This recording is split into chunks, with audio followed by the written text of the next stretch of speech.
Good morning. কি খবৰ সকলোৰে? আশা কৰোঁ সকলোৱে ভালে আছে আৰু মোৰো ভাল।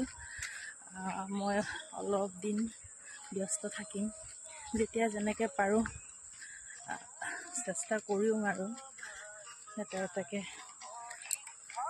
পোষ্ট দিবলৈ।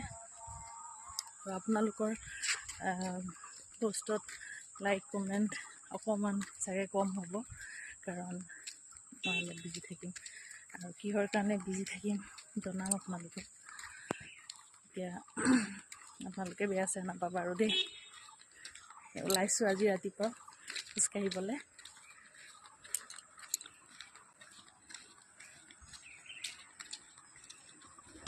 আৰু কিহৰ কাৰণে বিজি থাকিম অকণমান কৈ দিওঁ বুলিয়ে ভাবিছোঁ।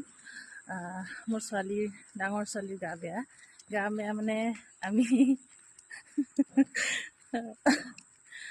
আমি নাতি বা নাতিনী পাম। তো সেইটো কাৰণে অকণমান এইকেইদিনতে দৌৰাদৌৰিটো বেছি হৈ আছে মেডিকেল আৰু ঘৰত। পোৱা নাই এতিয়ালৈকে, পাম আৰু বেছি দিন টাইম হৈয়ে গ'ল।